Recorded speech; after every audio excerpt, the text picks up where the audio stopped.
aqui uns dados que saiu no Globo, que eu vou ler daqui a pouco para vocês.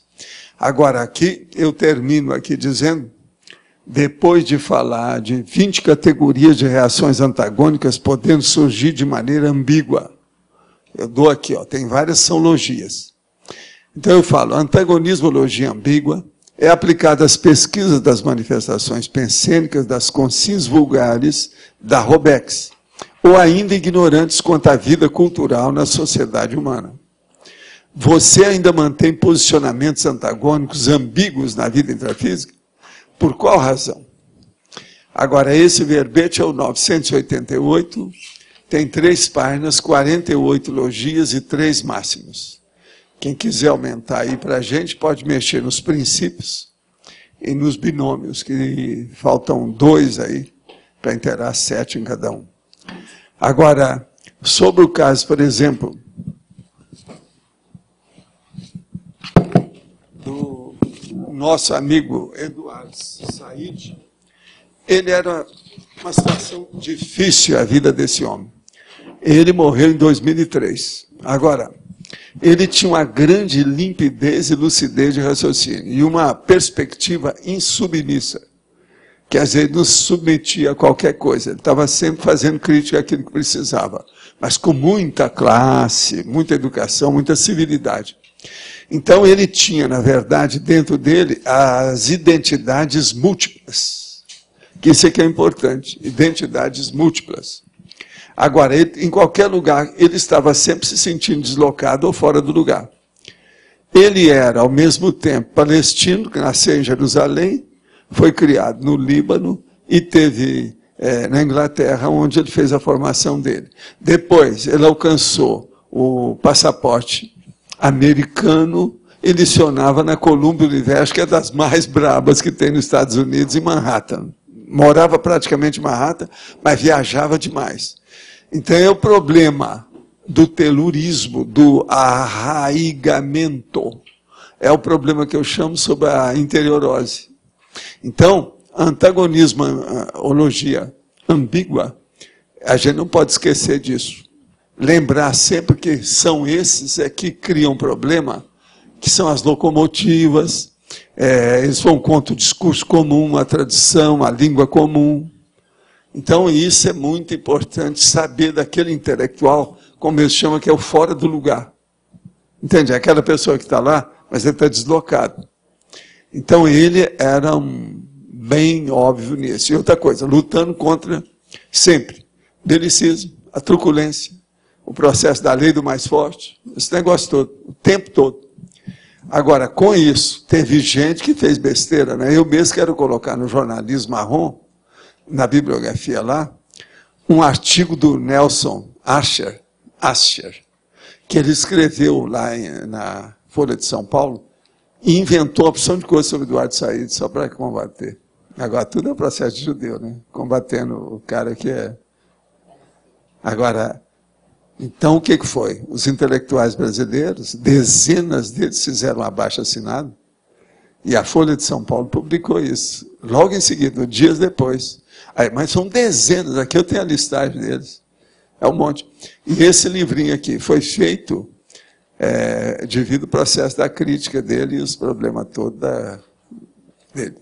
Então, esse homem, ele era um exemplo vivo do que é antagonismologia ambígua. Qualquer um pode ver isso.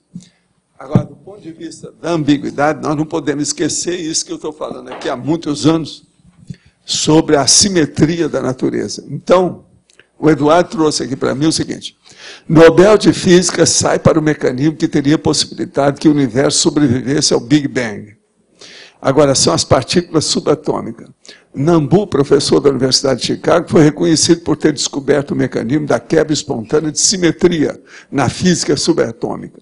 Essa teoria ajuda a dar sustentação ao modelo padrão da física que unifica 3 das 4 forças fundamentais da natureza: a forte, a fraca e a eletromagnética. Agora veja, eles deixaram de fora a gravidade, que eu falei que é mais séria. Já falei isso aqui não sei quantas vezes, né? Há vários anos nós estamos falando. Agora, a teoria da simetria quebrada, que se relaciona com a origem do universo, que é o Big Bang, há cerca de 13 bilhões de anos. Mas é muito mais do que isso, né? Agora, naquele instante, as quantidades iguais de matéria e antimatéria fossem criadas, elas teriam aniquilado umas às outras. Mas isso não aconteceu, porque houve um leve desvio de uma partícula extra de matéria para cada 10 bilhões de partículas de antimatéria. Segundo a teoria, foi a simetria quebrada que permitiu ao universo sobreviver à grande explosão. Como isso aconteceu, ainda não se sabe com precisão. Agora, o acelerador de partícula LHC de CERN, lá, o tal que é o grande colisor em Genebra, pode dar a essa resposta e resolver um dos maiores mistérios que está intrigando esses cientistas todos que estão por aí. Agora, o fato de o nosso mundo não se comportar de forma perfeitamente simétrica deve-se a desvio da simetria em nível microscópico, afirmou o comitê. Essa quebra de simetria permitiu às partículas da matéria superar em quantidade as partículas de antimatéria. Mas, tem um processo da parasubstancialidade, isso que eu chamo de extrafisicalidade, que é mais sério que isso. De qualquer maneira, eles estão chegando perto de mim aí. Daqui a pouco eles vão chegar perto dos serenões, perto do Roberto. O Roberto está mais longe ainda, não chegaram lá. Tem que ver. Então, o Roberto vai aumentar a cosvisão deles, para eles terem alguma coisa, e eles vão melhorar. Agora, eu quero dizer para vocês que nós já temos 63 pessoas inscritas para o curso avançado de TENEPS no mês de dezembro, tá certo? 63 aqui, já tem mais de uma dúzia de cidades aí que a turma vem. Agora, outro caso sério aqui, me trouxeram aqui um negócio muito sério, que é o processo aqui do nosso amigo, que é o Guilherme Lima, que já escreveu um livro sobre algumas coisas, ele tem escrito umas coisas sobre os processos nossos de conscienciologia, e agora ele vai fazer um livro que é Invexologia e Maturidade desde a Juventude. Tem alguém aí hoje da Acinvex? Quando eu quero, o povo não está aí. Aqui tudo é tudo oba-oba. É oba-oba. Cadê? Hoje que está precisando, eles não estão aí. Que eu queria mostrar aqui para eles, que aqui tem um resumo já do texto, mais ou menos, do livro que ele já está tecendo, ele está redigindo. É muito interessante. É uma pena que não tem ninguém aí. Cadê o Loche? O Loche também não está aí para fazer a crítica dele, que ele faz alguns anos que ele está perseguindo a turma e falando a verdade. De modo que o negócio está aqui. Foi? Então a gente vai passar para eles dar uma olhadela. Isso aí é interessante a gente ver. Uma outra coisa que eu queria falar para vocês é que a nossa rádio está caminhando a passos largos, tudo indica que vai ficar pronta antes da hora.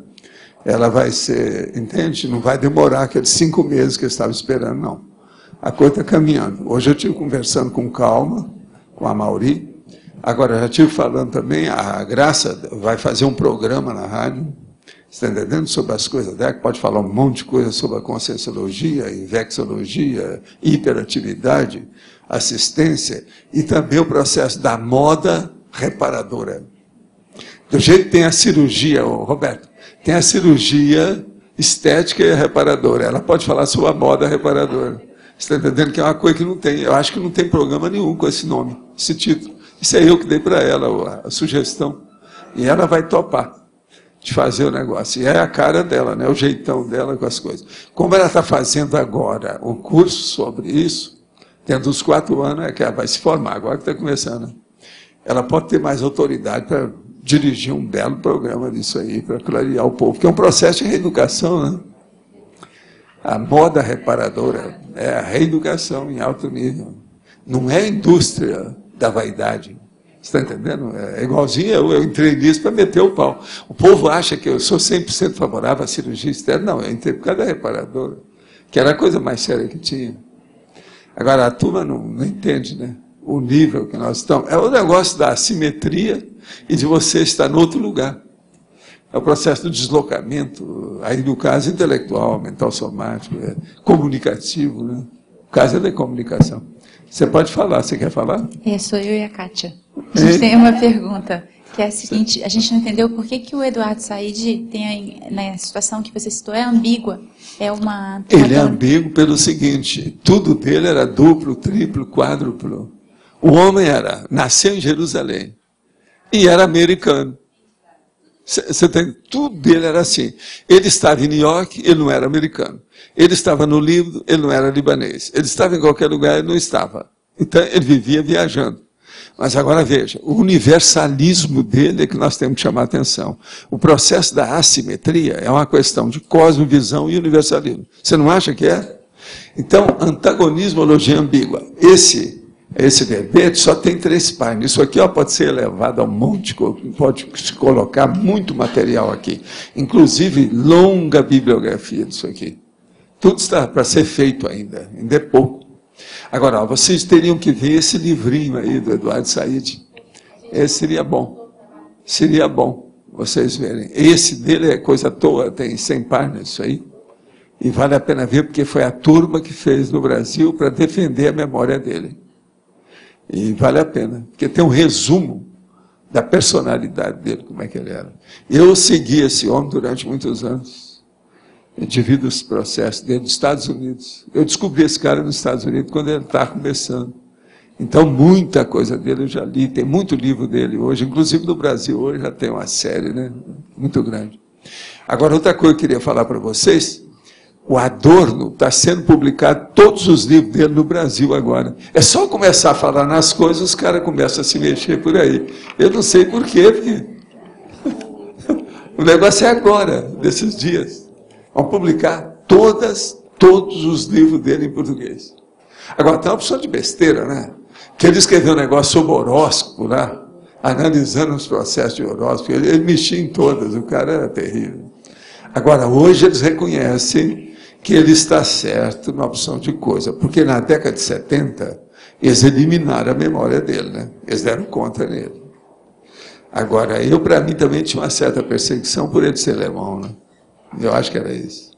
Agora, hoje não. Eles estão reconhecendo o Adorno como a cabeça mesmo do século XX. Só isso de publicar no Brasil, em português, toda a obra do homem, as obras completas dele, com tudo que tem, isso aí é o máximo. Tem livro dele que eu não li, não. Então, agora a gente vai poder ver isso de perto. E ele vale a pena. Agora, precisava de fazer resumo do trabalho dele. Tem coisa que devia de ser feita resumo. Para mim, as melhores coisas que ele escreveu sobre os processos de educação com respeito ao antinazismo, né? O homem era muito bom nisso. Ele viu a coisa longe, desde aquela época. Foi a indústria cultural, porque ele metiu o pau nos excessos disso aí. E foi uma boa coisa. Agora, hoje, são várias áreas da academia que estão exaltando o Adorno. É muito engraçado. Umas até parecem antípodas. São totalmente diferentes. Ele está em todas. Por isso que é que estão publicando no livro. Na cidade onde eu moro, existe uma linha evangélica em que os homens têm de dormir de calça para Jesus poder visitar essa pessoa. Como sair desse bitolamento? Seria o caso de conseguir uma pá ou para-pá e escavar a sua psicosfera até limpar? Vem cá, pegar pá para limpar a psicosfera da pessoa está danada. Agora, você sabe, esse negócio dos evangélicos, eles estão imitando o Opus Dei, né? No Opus Dei tem aquele negócio de colocar na calça do cara, aqueles negócios para fazer silício. Então, o negócio aí deve ter sido alguma coisa nesse sentido. Outra coisa, vocês viram que nesse ano o Opus Dei começou a reagir, né? Eles estão querendo agora mostrar que eles são bonzinhos, estão se abrindo. O Papa mandou que desse um jeito. E eles começaram, já tem até revista no Brasil falando deles. Eles que eram tudo fechado, estão se abrindo, igual a maçonaria. Né? Mas agora, não tem jeito de consertar, não. Porque eles não vão mudar aqueles negócios, tradição não muda. Então, que lá ainda tem muita inquisição, ainda tem. Em tertúlia anterior, o senhor disse que se pudesse, pagaria a consciência terapia para todos aí. Quero que o professor explique como a consciência-terapia ajuda uma pessoa que está passando por uma crise existencial crítica e outros problemas envolvendo a própria existência, como eu. A melhor coisa é você entrar lá. O que é que eu vou falar para ele aqui? Vocês viram alguma saída? Fala assim, ó, tenha a sua experiência. O processo é o princípio da descrença. Entre para ver. Entre em contato com a OIC, que eles te dão onde é que é o mais próximo aí. Essa pessoa é de Uberlândia. Então seria bom, porque lá... A primeira coisa que eu vou só para você pensar. Quem vai analisar você de cara são dois técnicos, nunca é um só. Isso é terrível, né? Pensar. Então você tem 4 olhos em cima de você, com 4 hemisférios cerebrais. Tudo olhando. Alguma coisa vai ver, né? Agora aqui, falei no princípio da descrença, já é outra pergunta, outra pessoa. O princípio da descrença diz, não acredite em nada que ler ou ouvir nesse site. Experimente, tenha suas experiências pessoais. Esse é do site. Aprender com a experiência dos outros não é válido? Quem é que falou que não? Mas você não vai acreditar. Vão aprender, se observa e mete o pau no que estiver errado. Se a viagem astral faz parte de uma ciência, e se o método científico nos força a questionar, a testar, pôr à prova e mesmo refutar o experimento de outro cientista, não podemos questionar, testar, pôr à prova, ou mesmo refutar o que dizem fazer viagem astral perfeitamente. É o que nós queremos. Agora, ó, eu quero te falar que tem uma ciência mais específica do que você falou aqui, que não é a conscienciologia, não. Chama-se projeciologia. Para você começar a falar de viagem astral, é bom você ler o livro primeiro, porque senão a gente descasca na primeira semana, e aí você vai perder o caminho de casa, não é bom, né? A pessoa tem que entrar sabendo o que se passa. Esse livro eu trabalhei 19 anos com ele. É uma panorâmica que não tem outra igual até o momento. Ele já foi publicado faz mais de 20 anos. Mas, do ponto de vista de panorâmica, não tem muita coisa para acrescentar, não. Tem que ser daí para frente. Outra coisa, tem bibliografia, tem mais de 30 técnicas para a pessoa sair do corpo, tem todas as controvérsias do assunto, as pesquisas técnicas de ciência, de laboratório. Enfim, é bom você ver. O livro chama-se Projeciologia. Agora, outra. Existe algum exercício que pode me ajudar quando estou em crise de pânico? Exercício sempre tem. A primeira coisa, morde na língua. Não é isso? Morde na língua, porque assim você vai ficar preocupado com isso. Com a língua, esquece o que tiver de fora. Primeira coisa de síndrome do pânico é o seguinte, do chão não passa. Sua consciência não morre. É imatável e imorrível. Então, começa a pensar nisso. Síndrome do pânico, antes de mais nada, é uma covardia. Antes de mais nada, é tibiez. Antes de mais nada é fraqueza. Antes de mais nada é desconfiança. Antes de mais nada é insegurança. Antes de mais nada é falta de reflexão. Se uma pessoa, por exemplo, refletir, ela não vai ter síndrome do pânico. Então ela vai falar assim, que aconteça o caos no cosmos, não vai me atingir. Outra coisa, ninguém morre, a sua consciência continua. Pensa nisso. Então por que o pânico? Pânico mostra imaturidade, inexperiência, falta de estudo, de pesquisa, principalmente de autopesquisa. Agora, ó, a síndrome de pânico é coisa séria, como doença, tá? Eu estou falando isso aqui, parece, falando desse jeito, que eu estou aqui eliminando a seriedade disso, mas tudo isso é sério. Tem muita síndrome do pânico que já levou até a morte da pessoa, é preciso ter cuidado com isso. Agora, tudo isso que eu falei também, eu ratifico e falo de novo, se for preciso, está tudo certo. Isso aí, antes de mais nada, é falta de recolhimento íntimo, autorreflexão, para ver o que a pessoa tem na vida e a coragem que ela tem que enfrentar o cosmos. Além do senhor, quem já viu um serenão? Olha, tem vários amigos meus que já viram. Agora, eu estou falando gente humana. Agora, extrafisicamente é um monte, né? Isso aí aparece. Uma outra coisa, possivelmente você pergunta para algum amigo seu, amparador, ou mesmo algum assediador que aparecer, que já deve ter visto algum serenão. Assediador conhece serenão mais do que a maioria das pessoas por aqui. Porque eles vivem fugindo de serenão.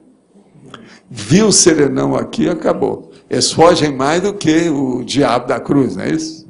De modo que o processo é... até assediador. Já viu serenão. O negócio é mais perto do que a gente pensa, e mais fácil, não é tão difícil.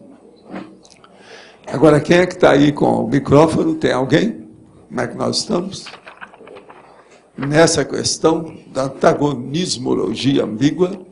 Ô, Roberto, o que você já leu sobre isso aí, Roberto? Eu quero ouvir a sua opinião.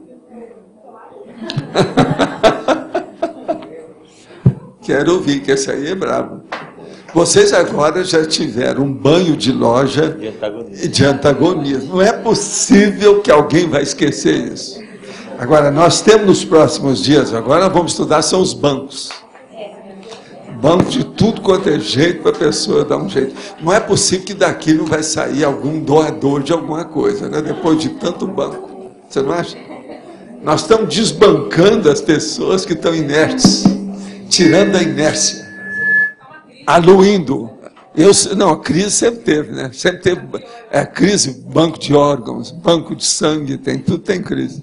Tudo é preciso ter mais. Agora, tem certas pessoas que ajudam as crises, né? Por exemplo, a Cris. Ô, Cris, fala. Só uma dúvida com relação à forma, na trinomiologia, seria debatologia? Em vez de essa aí, não, mas isso lá no original nós já fizemos tudo. E nós estamos também ampliando agora todos esses. Por exemplo, mental somática está indo para mental somática, matologia. Mas eu vou fazer em todos. O Everton hoje já está trabalhando nisso seriamente lá. Vamos ver como é que fica. Mas então... Professor, aqui. Na página 27, lá em Você sabe que ela chegou primeiro aqui. Já faz quase 2 horas que ela está sentada estudando ali. Eu não sei o que vai sair dali. Vamos urubucero. Fala aí, Griner.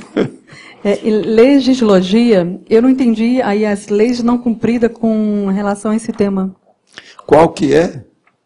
Legislogia. A legislologia. A lei de causa e efeito e as leis não cumpridas. Pois é. Você lembra que na última, agora, alguém perguntou sobre leis não cumpridas. Aqui é as mesmas leis não cumpridas. Só que tem que dentro do processo da ambiguidade. Por exemplo, quantas leis, Cris, nós temos no Brasil que não pegaram? São leis ambíguas. Você está entendendo nesse caso? Muito sérias. Você não acha que são as ambíguas? Agora, existem leis ambíguas devido à má redação. Vamos lembrar disso, que isso é muito sério. Uma das coisas mais sérias que tem que ter em matéria de redação é o processo das leis. É estabelecer uma lei. A redação tem que ser muito séria, porque senão a pessoa vai ver onde é que ela pode encaixar alguma malandragem brasileira lá dentro. E isso, então, tem que ser muito bem redigido, bem óbvio. É uma das coisas que o Pontes era mais preocupado, era com isso. Uma vez nós conversamos sobre isso. As inserções espúrias, ou a abordagem marginal, entendeu? Que é a dolosa. A abordagem dolosa feita pelo próprio advogado. Você está entendendo como é que é? Ele fica encontrando as gretas da lei. Tem vários nomes para isso, não é isso? São aquelas infiltrações que entram no texto. Então, isso tudo é o problema da ambiguidade. Entendeu aí? As leis. Eu acho que aqui, nesse caso, as leis não cumpridas têm um universo maior do que o que nós falamos aí, o outro, anterior. Esse aqui é muito maior. É muito mais amplo. Mas então... Ali na paradoxologia... Sim. O paradoxo da domesticação mútua. Aquele caso lá dos cachorros que acabam... É o seu caso, direitinho. O Roberto, ele acompanha lá, e depois ele me falou, também estou acompanhando, o Animal Planet, aquele channel, lá o canal. E tem um cara que é fora de série, que ele encanta os cachorros.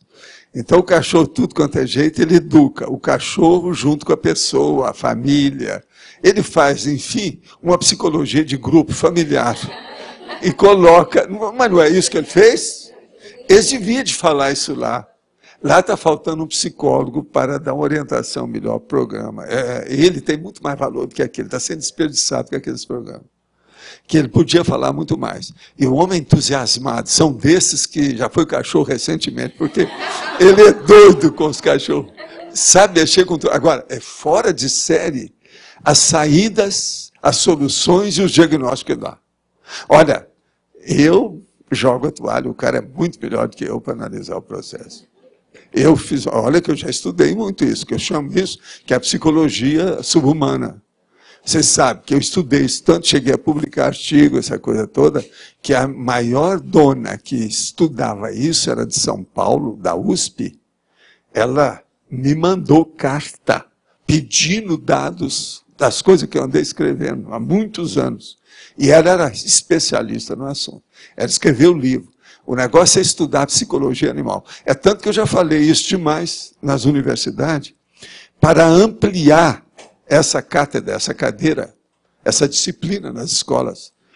Por exemplo, vocês quando andaram estudando, você estudou psicologia animal, não tinha cadeira, né? Aí, ó. Essa cadeira eu sempre me bati para ter. Foi por isso que eu falei o negócio lá da USP. E também a outra cadeira é a psicologia transpessoal, que tem uma opção de faculdade também que não estudo. Estudo precisa de ter. São cadeiras que devia de entrar lá. Agora, a psicologia subhumana é muito séria. E esse homem lá, ele está abrindo um caminho. Agora, eu acho que ele está desperdiçado. As ideias dele são muito criativas, muito sérias. E outra coisa, funcionais, são fisiológicas. O negócio é sério. Você observou bem, o homem é bom. Agora, é isso aí. O paradoxo da domesticação mútua é antagonismologia ambígua. Agora, é muito engraçado ele explicar a hora que o cachorro, na domesticação, domina o homem. Aquilo é uma perfeição, tudo baseado nos fatos. Agora, ele não tem medo de nada. Ele mexe o cachorro dá uma bocada nele, fica com a mão toda ferida, vai lá e trata, ele está acostumado com aquilo. Esse cara deve ter cicatriz no psicossoma, de tudo quanto é jeito. Ele não incomoda com nada. Você chegou a ver, né? O programa é muito interessante. Ele é. Não, e não é isso. É lógico, é racional e é prático. Ele é objetivo. Então é um negócio sério, muito sério. Olha, eu estou vendo que o Marcelo Pasculin, que representa a Sinvex, acabou de entrar nessa sala, chegou atrasado. Ele é dos retardatários. Então, está aqui o negócio para você examinar o que está falando de Invex. E você mostra para esse professor que está aí perto de você, chamado Laeno Loche, que está aqui porque eu falei de vocês dois. Vocês hoje são retardatários, só chegaram depois. Isso aí é do nosso Lima. É muito interessante o livro que ele está fazendo aí. O Urubucerva, que tem aí o índice, nesse livro aí, sobre Invex. Vale a pena. E a turma lá precisa saber disso aí, para a gente saber. Quando ele publicar esse livro, seria bom chamá-lo aqui para vocês dar um curso, para ele dar um curso aqui, ou fazer uma conferência, ou enfim, vocês sabatinar o homem. Está entendendo? Vale a pena. Examina bem que você vai ver. Qualquer coisa, ó, você fala ali com a Karine, que ela entra em contato com ele. Tá certo? Eu gostei muito disso aí. Ó. O homem é bom. Ele é dedicado, né? Estudioso, sério. Ele já viu muita coisa nossa de Conscienciologia já há muito tempo. Mas professor, fala. Eu queria que o senhor aprofundasse na ambiguidade entre o autodesassédio e o heterodesassédio lá em interaciologia. Interaciologia. Isso. A interação autodesassédio, heterodesassédio. O caso todo é o seguinte, na questão de todo assédio, antes de mais nada, nós não podemos deixar de considerar o problema do autoassédio. Sem o autoassédio não há heteroassédio. Então vamos entender. Quando acontece o heteroassédio, nós vamos ver então que tem 2 autoassédios funcionando. Isso é que é terrível.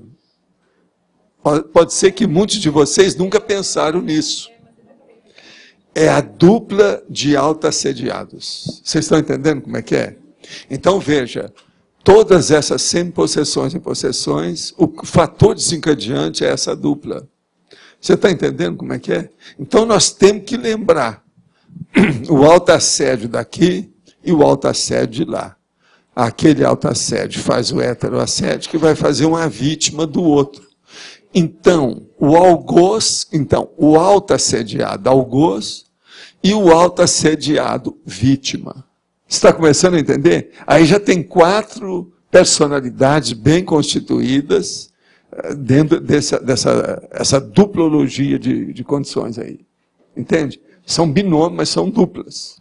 São duos. Você está entendendo como é que é? Entendi. São duas consciências. Então, o problema todo nosso mais sério aí, que manda, é justamente isso. Agora, é um paradoxo. Tudo isso também, né? Por isso que está aqui, tem um paradoxo aí da domesticação mútua. Por quê? O que eu peço a vocês só é o seguinte, ó, deixa de besteira. Não permite que a domesticação mútua, escuta essa, Alberto, não permite que a domesticação mútua sua vai precisar de uma semi-possessão. Como muita gente, você sabe que a CCC ainda tem gente com semi-possessão.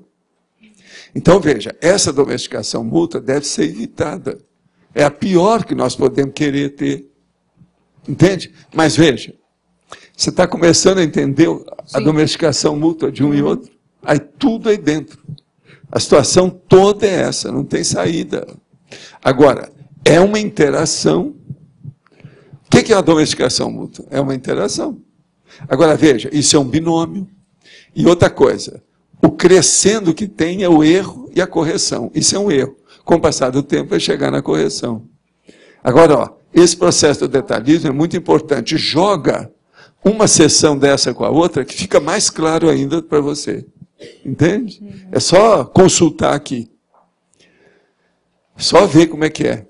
A técnica da confrontologia, está na tecnologia, é justamente isso aí. Agora, ó, não entra numa confrontologia que precisa de possessão. Isso é a última coisa que uma pessoa deve procurar. Ela deve evitar isso ao máximo. Então, usar a civilidade. Usar, no caso, a cosmoética, para que as coisas melhorem. Pensar nisso, sobre esse aspecto, vale a pena. Tem lógica isso para você? Está claro. Obrigada. Quem é que estava aqui com o microfone? Aí tinha uma pessoa desse lado? Não está, não? Passou tudo para lá? Posso fazer uma pergunta aqui? Então é você. Eu queria saber o seguinte. O preconceito e o apriorismo, ele leva a pessoa a ter posicionamento antagônico? Eu queria entender isso. Tem demais. É uma das coisas que tem mais. Por exemplo, a pessoa fanática, religiosa, política. Você nunca viu, por exemplo, um fanático evangélico, por exemplo, desse que vende a Bíblia na rua? Como é que ele é? Outra coisa, um fanático, por exemplo, de certos partidos aí no Brasil, como nós já vimos, principalmente esse povo da esquerda, tudo alterado. Olha o fanatismo. Outra coisa, é esse mesmo fanatismo, essa tendência que criou o nazismo, criou o terrorismo, criou, por exemplo, o processo da Inquisição, de matar aquele monte de gente, está criando o problema todo, por exemplo, dos primos lá que estão brigando, Israel com os palestinos. Tudo isso é outra coisa. E o tanto de gente que estão matando uns aos outros no Iraque. Tudo isso é processo da defesa, daquele princípio, da tradição.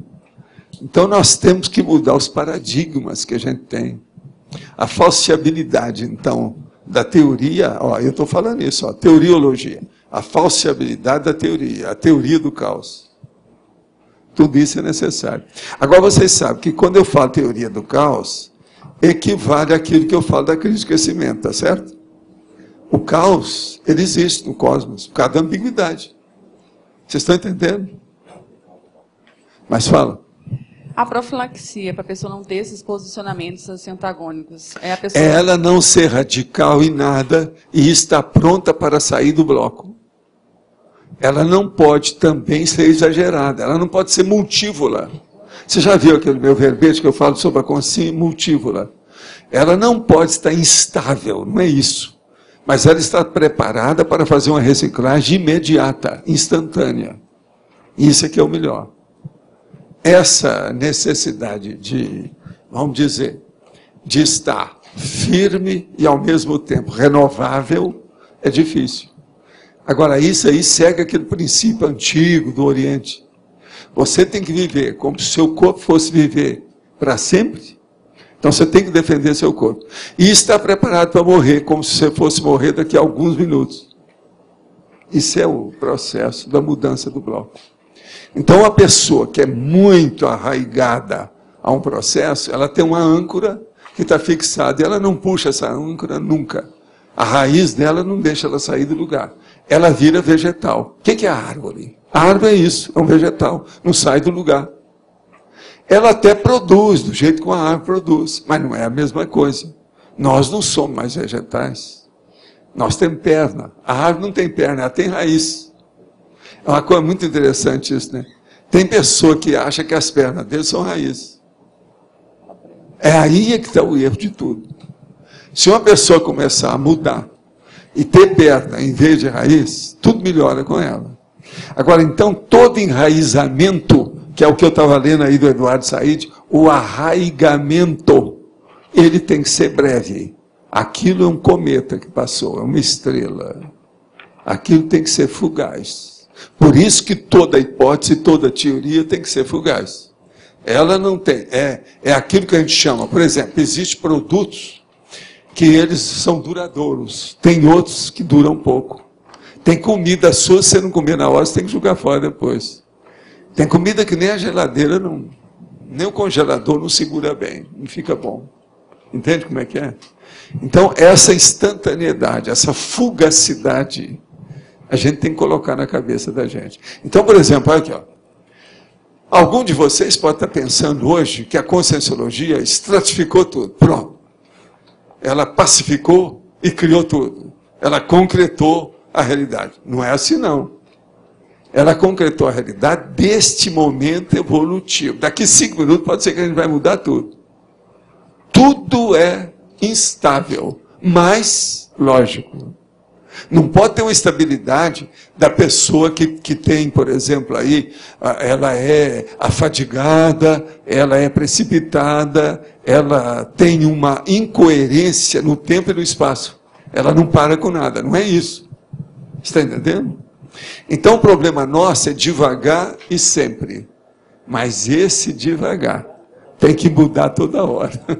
Está entendendo? Tem que ter passos. Você não pode ficar parado. O que é que eu falo?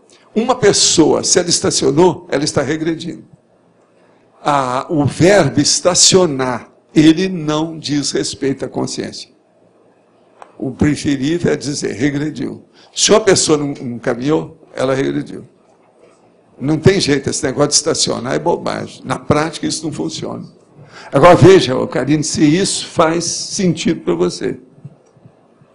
É por aí, então, que nós vamos ver que o que eu falei aqui, que a ambiguidade é muito mais séria. Ó, é seríssimo isso aí.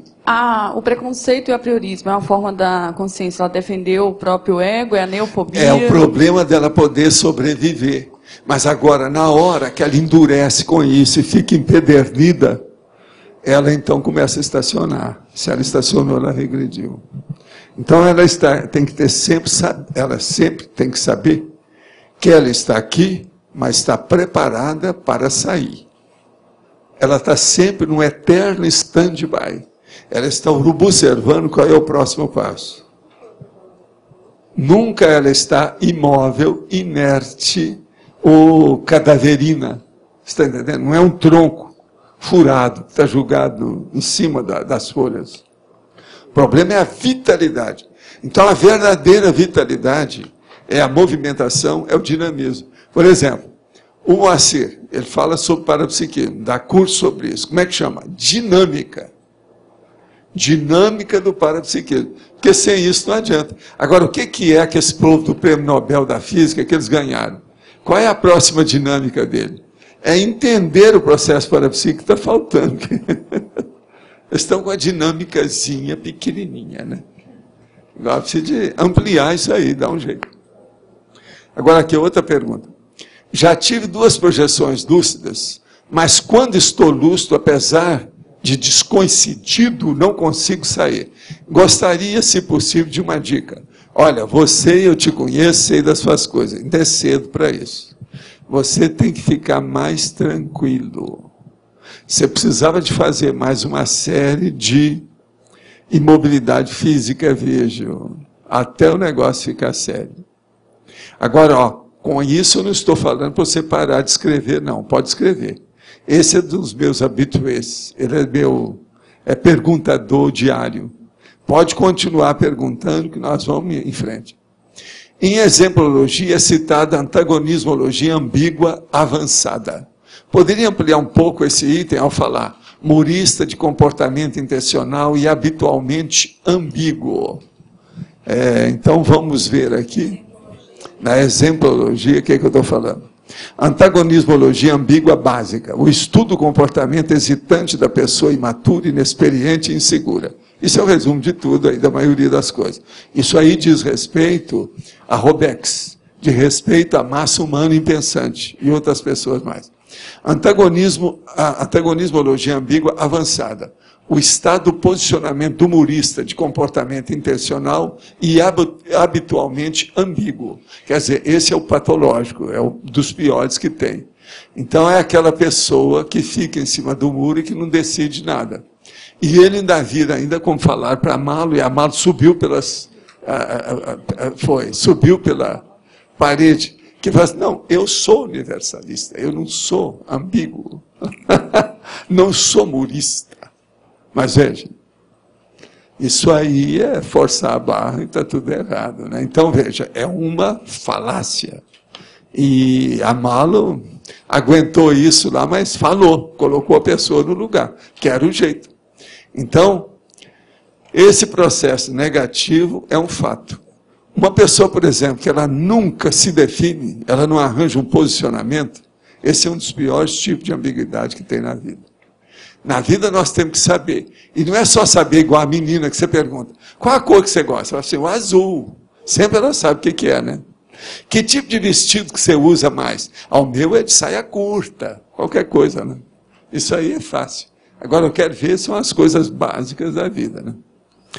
Meu nome é Vitória e tenho 7 anos. Gostaria de saber como você sabe tantas coisas. Ih, Vitória, eu não sei nada. Eu não sei nada. Você há de ver, são as enciclopédias que nós temos aqui.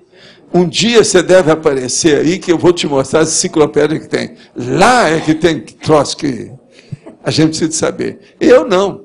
Eu todo dia eu falo uma coisa aqui que aqui eu tenho que traduzir para ela, né? Eu acho que eu sou demais. Não tenho autorização nenhuma para estar falando para um monte de assunto que nós estamos falando aqui. Por isso que eu falo que eu não posso estar dando opinião sobre certos aspectos. Entende? Então eu não sei tantas coisas, não. É que aqui, ó, eu tenho que falar mais do que os outros, só isso. Então parece que eu estou... O cara que fala muito aqui parece que eu estou sabendo muito das coisas. Não está nada. A gente está fazendo força. Agora, você uma hora fala com a mamãe para aparecer com você aqui, que eu quero te dar uns livros. Você com 7 anos já está participando, eu preciso dar uns livros para ela, né? E outra coisa, vai ser livro de gente grande. Não é só livro de gente pequena, miúda, não. Você vem aí que eu fico devendo. Pode chegar e falar, ó, eu sou a Vitória, vim cobrar meus livros. Eu vou te dar uma mini biblioteca, se você aparecer aqui. Tá certo? Eu acho que é a melhor coisa que eu posso fazer nesse caso, né? É o jeito.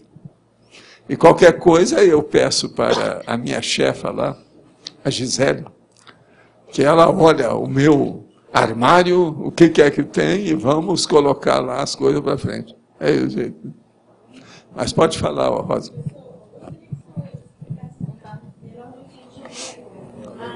Não está solto o som. Sobre a domesticação mútua entre assediados.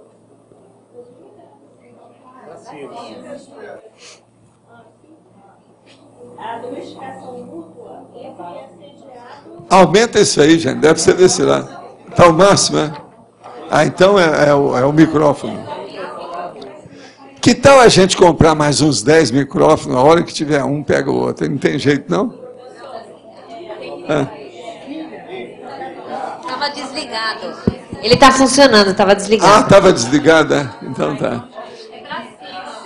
Que vergonha total, hein? Vem cá, quem é que vai dar uma aula de micrófono para essa turma? Só entra com o cartão que tomou, que teve a aula. Me entregou e falou que Cartão estava de certificado que recebeu uma aula sob micrófono. É o jeito. A Pilar me entregou dizendo que estava ligado, não observei. Sei. Olha só.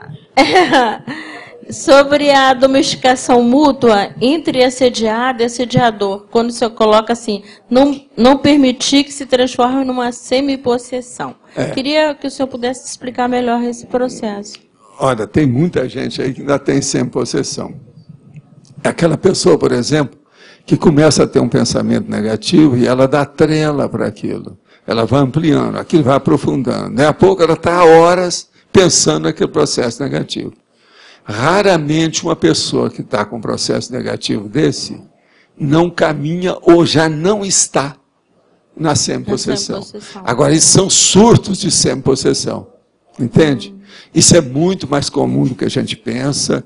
Hoje, com o processo do aumento da população, a parapopulação, e com os réus, essa coisa toda, a semi-possessão, ela está graçando muito mais, existe muito mais, a incidência disso na Terra ampliou extraordinariamente. Por exemplo, em 1950 não era assim. Hoje é tudo diferente, a situação está muito pior do que era. E outra coisa, devido ao processo da comunicação super rápida, o problema da televisão, o processo do computador, o processo da internet, isso assula, incentiva, potencializa o problema das ideias negativas. A monoideia, então, seria um dos maiores indicadores? A monoideia? O monoideísmo, a ideia fixa, entendeu? Essa que fica enraizada, que é aquilo que a gente chama que é da árvore, é a vegetal. Nós chamamos que isso é um processo de reação subcerebral. Entende? Essa reação subcerebral que a gente tem que combater. Isso aí vem da nossa condição proto-reptiliana, quer dizer, quando a gente era réptil. Você já pensou? Quando a gente era calango, lagarto, crocodilo, jacaré? Isso é terrível, né, pensar. Agora, essa semana, um camarada desapareceu e eles acham que ele está na barriga de um crocodilo. Você viu aquilo? Agora, recentemente. Lá na Flórida que tem esses crocodilhões que pega todo mundo. Eu mesmo conheci um cara que ele recebeu um ataque de crocodilo lá. Então seria um monodeísmo fossilizante, né? É fossilizante total. Ele é jurássico. É o brontozoário, né? O brontossauro, que eles chamam. É o dinossauro, né? Até um certo ponto. Agora, veja, eu faço uma força danada para não ser dinossauro aqui, como sendo mais velho, sabe? Eu vivo falando coisa nova aqui. Professor, esse monodeísmo, ele passa para, digamos assim, para a consciência, sutilmente, ela não percebe isso? Não, aquilo já vem, né? Quando acontece uma coisa dessa, é porque a pessoa já devia ter tido pequenos surtinhos antes. E a hora que instala o negócio, que ela passa várias horas remoendo aquilo, ela está no caminho mesmo de uma depressão, né? Então, veja, é a fase maníaca ao contrário. A fase maníaca é quando a pessoa está super excitada, mas doente. E essa outra, a fase deprimida, em que ela fica calada, mas que fica intoxicada, cada vez mais intoxicando. Remoendo mesmo. Remoendo aquilo. Isso que é a fase depressiva. A bipolaridade é justamente esses dois extremos.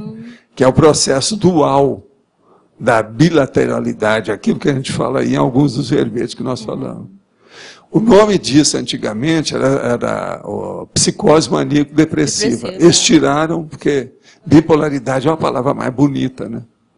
E é preciso depois de fazer média com isso, que é vamos dizer, não, e é o problema também do educado, né? Essa monoideia, professor, essa monoideia é dela mesmo, trazida da sua vivência? Não, ou ela traz um pedaço e o assediador amplia aquilo. Sei. Ele faz a ampliação da ideia. Então aquilo que era apenas um ventinho vira uma tempestade. O que era uma formiga vira um elefante. Você está entendendo? E por aí vai, a coisa toda vai piorando. Agora, em poucos minutos, eu sempre conto aquela história que muitos aí na literatura já estudaram. Uma mulher está esperando o maridinho porque recebeu uma informação lá de uma carta que ela recebeu com uma notícia muito boa. E ela quer dar para o marido. O marido vai chegar depois das 6 horas da tarde, vindo do escritório. Então ela toma banho, veste o negligê, você está entendendo? E fica esperando toda perfumadinha na hora que ele chega. E ele, todo dia, ele chega mais ou menos 6h15, ele está batendo e entrando na porta. Aí ela fica lá na expectativa. 6h15 passou, nada. 6h30, 7 horas, 7h30. E o negócio vai indo. No início, isso aí foi porque o fulano pegou. Mas depois faz, não, deve ter acontecido alguma coisa. Ixi, ele deve ter acontecido alguma coisa no trânsito. Ih, como é que vai ser? Então, às 9 horas o cara chega, ela já está praticamente entregue às baratas, ele tem que arranjar, em vez de fazer toda aquela alegria para o marido tem que atendê-la porque ela está... Você está entendendo que tudo piorou. Mas, já explicaram esse fato mais de uma vez. Que eu digo para vocês, alguém aqui nessa sala já não passou por isso, pelo menos alguns minutos? Aqui, ó. 1, 2, 3, 4, 5, 6, 7, 8, 9, 10, 11, 12, 13, 14, 15, 16. Então, veja. Com filho, então, mãe e meus filho amigos também, burrildos, burraldas e burroides, nunca entrem nisso. Isso aí é que nós chamamos que é a falta de higiene consciencial. É higiene consciencial que está faltando. Professor, isso acontece Agora, muito existia, com mãe e filho também. Mãe e filho acontece muito. O filho que sai pela primeira vez... Mãe, eu não falei mãe. De propósito. Eu não entrei nessa, porque a mãe, todo mundo vai bater palma. Eu falei não, é da esposinha, cheirosinha, perfumadinha, de negligê. O negócio é diferente, a coisa é mais séria. Vamos pensar. Obrigada, professor. Professor Valdo. Sim. Aqui. No detalhismo, sim, na ciclologia... Psicologia. Como é que o você ciclo de neoideias e o ciclo vital sono-vigília. Como é que você relaciona o ciclo de neoideias com um antagonismo ambíguo? O ciclo de neoideias, aí no caso, ele pode tirar a pessoa da questão da ambiguidade. Por quê? Isso que eu estava contando foi um ciclo de ideias que a pessoa foi criando. Até um certo ponto, aquilo é uma neoideia para ela, porque o maridinho não era para chegar atrasado. Se ele chegou, aquilo começa. Daí a pouco é uma tempestade, o mundo acabou, houve terremoto. O que você pensar, a pessoa vai pensando, tudo negativo. Essa neoideia e outra coisa, o coração, você sabe, dá taquicardia. O sistema neurovegetativo esfria as mãos, ela começa a suar. Os pés também. Uma outra coisa, às vezes ela começa a ter mioclonia. As coisas começam a bater no músculo dela. E ela começa a sentir que está tudo pulando. Entendeu? Há uma pululância interna no processo dela. Isso tudo, daí a pouco, vai dar aquilo que nós estávamos falando antes. Eu falei uma coisa aqui, o que é? Síndrome do pânico. O síndrome do pânico pode acontecer num caso desse, justamente por causa do maridinho. Agora ela chega, foi você. Aí o marido fala, eu não tenho culpa disso. Houve um negócio lá que eu tive que atender, sair com a mulher, que tive que levar para o hospital, porque ela passou mal no escritório. Como é que vai fazer? Você entendeu? Então o problema todo é esperar. Agora, gente, o parapsiquismo, com estado vibracional, liquida com tudo isso. É só a pessoa julgar. Eu, por exemplo, quando eu tenho um negócio, que eu vejo, não, está fora do negócio, tem alguma coisa. Eu começo a exteriorizar a energia e som do ambiente. Às vezes eu sei até o que aconteceu antes daquilo ser esclarecido. Então, com o parapsiquismo, isso tudo desaparece. O parapsiquismo acalma tudo. Está entendendo? Abaixa a poeira mais rápido.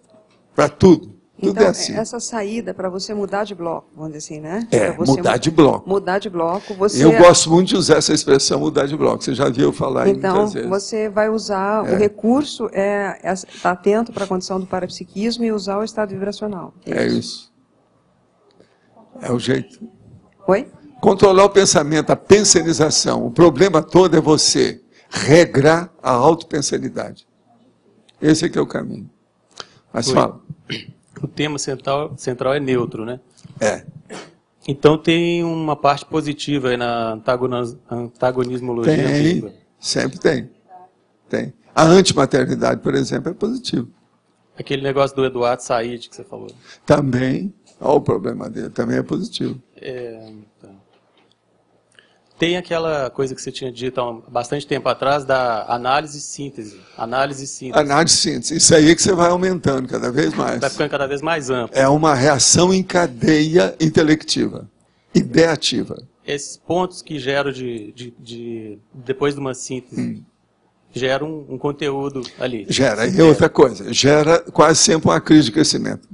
Aquilo tem uma antagonismo. Presta atenção, entre o fim de uma síntese, a hora que você chegou na síntese, vai começar uma neoanálise, há uma crise de crescimento quase sempre. Isso é um patamar. Esse patamar, quase sempre ele é positivo. Outra coisa séria, que é bom a gente colocar na cabeça. Quando uma pessoa tem um problema, às vezes é a melhor coisa que ela precisa. É o ideal para ela. Ela precisa de um problema. Você está entendendo? Por causa da crise de crescimento. Senão a pessoa não evolui. Por exemplo, isso que nós estamos falando, uma pessoa que está ali assentada e não sai do lugar, ela está inerte, ela é hirta. O nome que eles gostam de usar na técnica científica é hebetada. Tá assim. O hebetado é pior do que o santo que está de boca aberta. Entendeu? Então esse é o hebetado. Agora é preciso de dar a pessoa acordar, ela se despertar dessa realidade. Então, por exemplo, a síndrome do pânico pode levar uma pessoa a ficar estática. Entende? Ela fica hirta, que é o nome que se usa para isso. Então, pense bem aí na situação que você vai começar a entender o processo da ambiguidade mais sério. Agora, vocês já notaram, várias pessoas hoje estão usando o detalhismo porque eu deixei a fatologia menor de propósito, para o povo estudar. Agora, eles estão começando a estudar mais o detalhismo. Às vezes, vale muito mais a pena estudar o detalhismo do que o processo da fatuística. Dentro aí das divisões que nós temos nos verbetes, tá? Vocês olham, hoje já falaram aqui, eu já falei sobre a tecnologia. Agora, falei sobre a teoriologia. Agora, os ciclos já perguntaram, a interaciologia já perguntaram. O trinômio já falaram alguma coisa. Antagonismo também. Paradoxo também. E por aí vai. Entende? Mas pode falar. Professor, todo descontrole emocional é um surto ou não? Não, existe descontrolinhos e descontrolões, né? Precisa de ver o que é. Tem coisas às vezes pequenininhas. Por exemplo, um descontrole emocional, que o cara está no banheiro e pisou em falso, machucou o dedo, é uma coisa só dele, é coisinha à toa. Ele só fez um palavrão lá, bonitinho e tal, que ninguém escutou. Isso é um descontrolinho. Agora, um descontrolão é a hora que, por exemplo, aquele nosso amigo Kassab, na rua, que todo mundo filmou, etc. Aí a situação é diferente. Ele dentro de casa veio até a rua para combater o negócio. Aquilo então. E outra coisa, ele mesmo falou que ele está numa situação, né, e ele parece que está bem na eleição lá. Mas ele acha que ele faz. Que ele não é muito de conversa nem nada, que ele faz. Parece que o povo está até gostando do homem por causa disso. Eles não caçaram o Kassab, pelo contrário, deram um jeito nele. Vamos ver o que dá.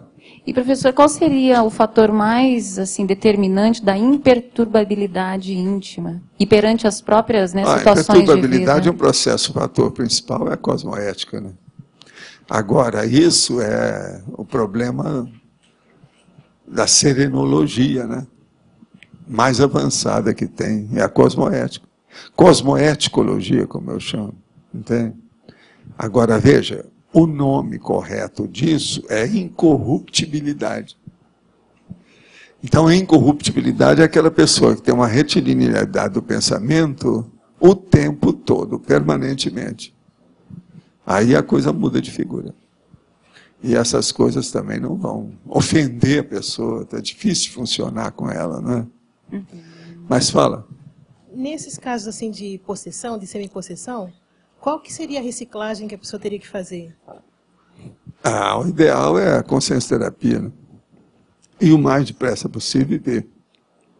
E lá, possivelmente, eles vão indicar alguma coisa de laboratório, fazer as dinâmicas parapsíquicas, porque a pessoa ela tem que estudar mais o problema do EV, o processo da sinalética e o problema do autoparapsiquismo, o dela.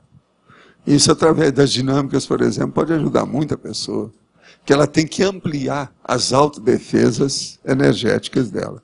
É um processo lento que a gente precisa compreender. Às vezes não é tão lento, não. Tem gente que consegue isso logo. Tá. Por quê? Toda pessoa que tem uma semi-possessão assim, mostra que ela tem uma infraestrutura que não desenvolveu.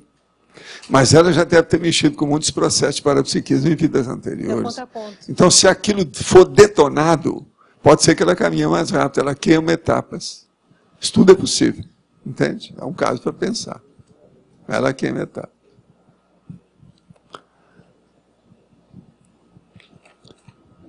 Analisar o trinômio debatologia, refutaciologia, argumentologia em relação à antagonismologia ambígua e também com tertuliário, argumentário.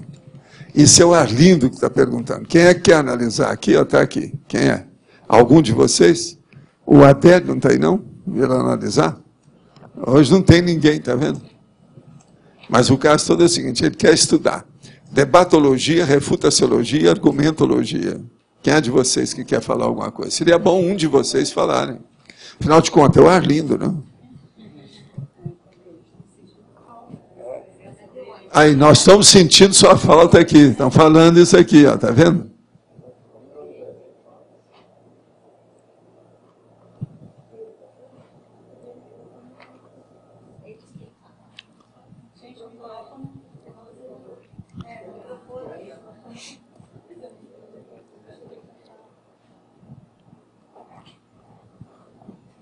O que ele pediu aqui?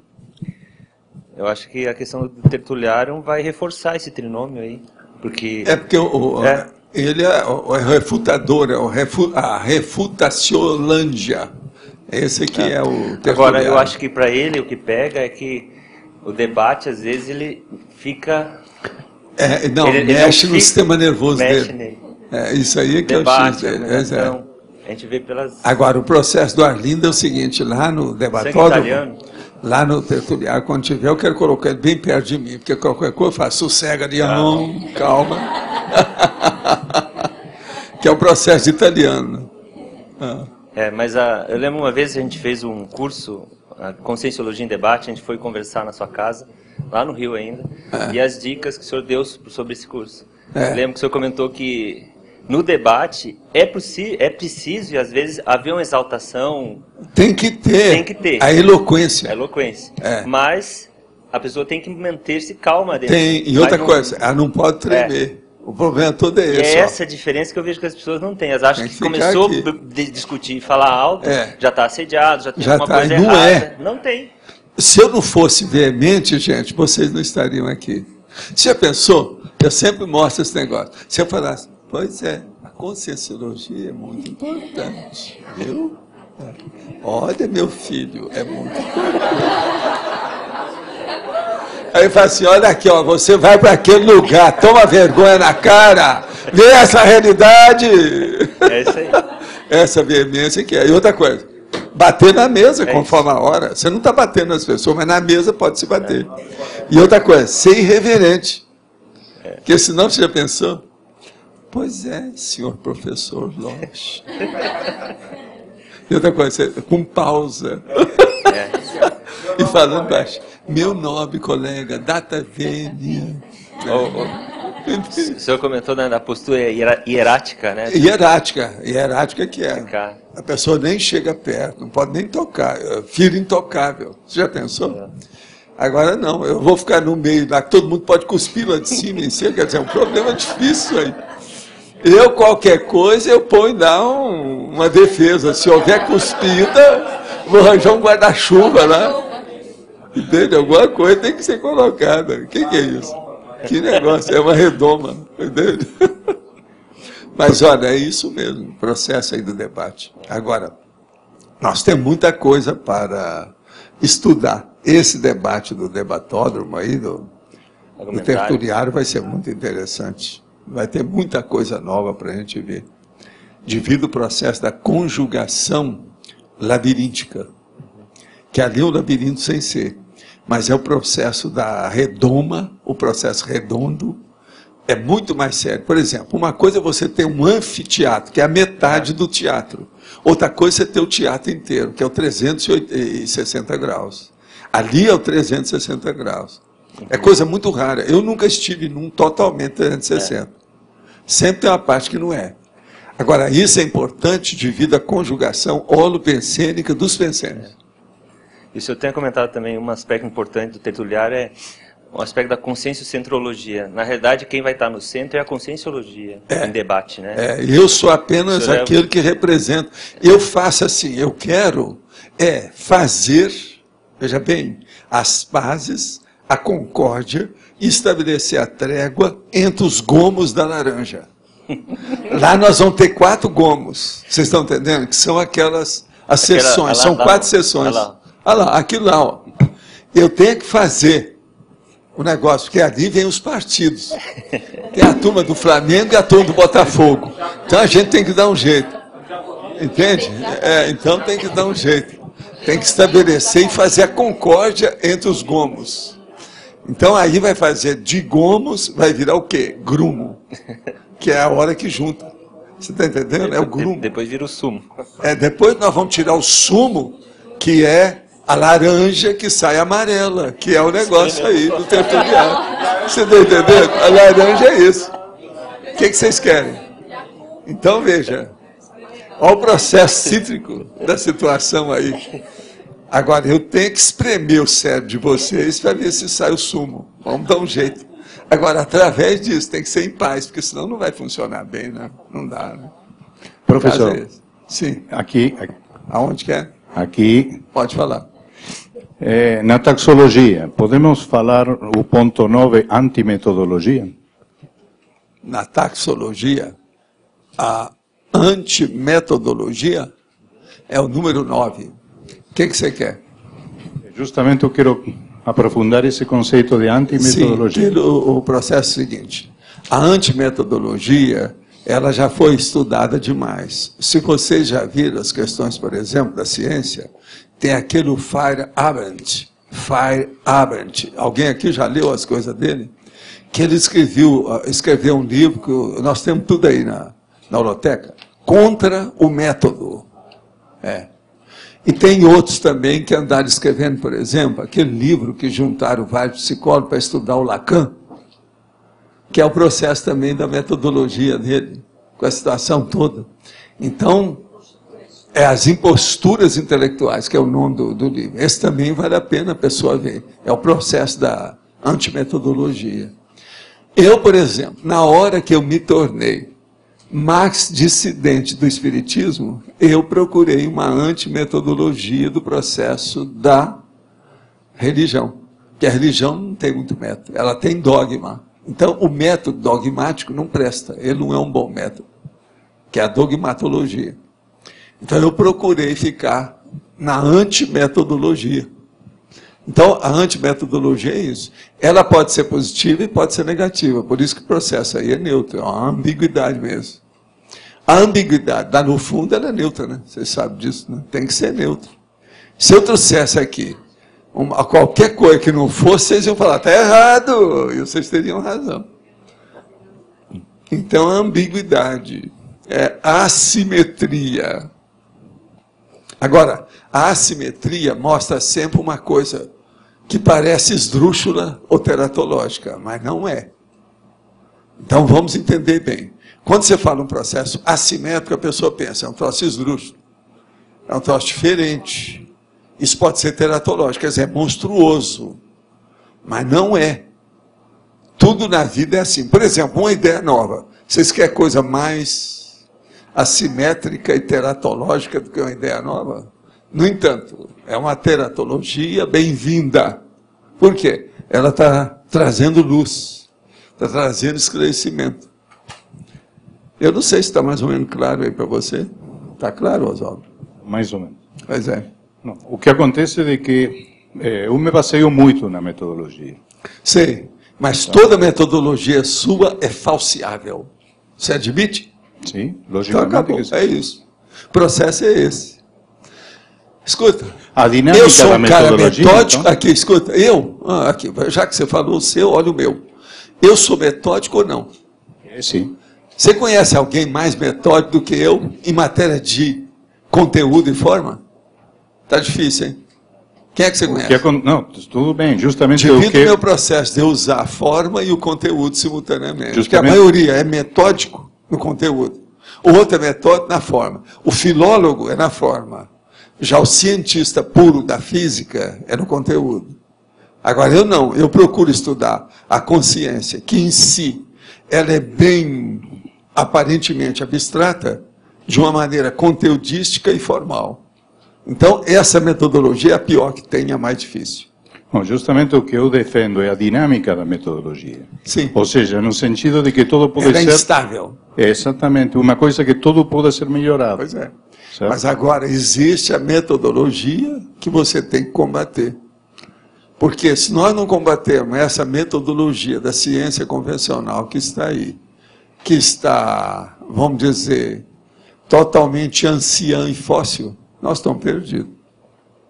Isso aí tem que caminhar para alguma coisa melhor. Mas agora, a gente já tem uma luz no fim do túnel atualmente. O processo da neurociência, essa revista Mente e Cérebro, que tem saído tanto, que o povo está gostando, isso aí mostra que a turma já está começando a estudar mesmo o cérebro para valer. A questão, por exemplo, pode ser que amanhã nós vamos ter um nobelista no Brasil pela primeira vez, que é o Nicoleles, com o processo da neurociência, lá de Natal, com as coisas todas. Isso também é fora de série. Já tem jornal que está falando aí essa semana, com o negócio do Prêmio Nobel, que ele está na fila para receber Prêmio Nobel oportunamente nos próximos anos. Pode ser. Que às vezes o Prêmio Nobel demora muito, né? Tem muita gente na fila. As coisas vêm de muito tempo. O Nicoleles tem muita coisa que já é coisa séria dele. E isso dentro da neurociência vai nos ajudar muito. Não é porque ser do Brasil ou qualquer coisa, isso é bobagem. O processo todo é objetivo, né? A ideia vale a pena. Agora, pode falar. É uma pergunta sobre projeção. Além do lastro de energia que a gente tem ao sair, que faz com que se diminua a nossa lucidez na projeção, que outra característica existe que faz com que a gente tenha, eu pelo menos, tenha menor lucidez no extrafísico do que no intrafísico? É a hora que você ainda está muito preso ao corpo e à matéria. Esqueça tudo isso. Esqueça o corpo, esqueça a matéria. E lembre-se, você é um foco de energia. Você é uma abstração autoconsciente. Você é uma consciência. Esquece tudo.